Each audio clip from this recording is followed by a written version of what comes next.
Всем привет-привет! С вами Асель Харитонова, и сегодня я хочу поделиться личным отзывом о средствах при кашле для детей от компании Ботель.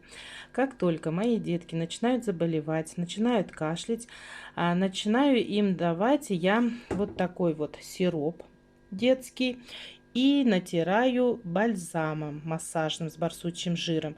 Оба эти средства из детской серии под названием «Доктор Лиз». Сироп детский, он полностью нативный, растительный, можно принимать детям с 3 лет, и что самое удобное, его можно применять при любых видах кашля. Сироп действует мягко и бережно, помогает переводить сухой кашель в продуктивный, а затем выводит мокроту из легких. Сироп справляется даже с самой вязкой слизью, эффективно разжижая ее и выводя из воспаленных органов. В составе сиропа такие экстракты, как чабрец, подорожник, мята, душица, а также есть аскорбиновая кислота.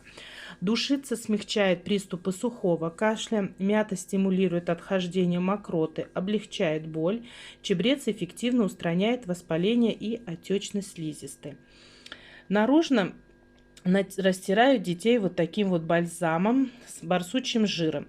Можно использовать бальзам с 2 лет. Растираю детям пяточки, спину и грудь, и затем заворачиваю в теплое одеялко. Данные средства очень эффективные как и в комплексе, так и раздельно. Дети сироп пьют с удовольствием и также с удовольствием дают себя натереть вот барсучьим жиром, вот этим массажным бальзамом с барсучьим жиром. Вот такие вот 2 средства от кашля, которые мы принимаем. Всем желаю здоровья и не болеть. Всем пока-пока.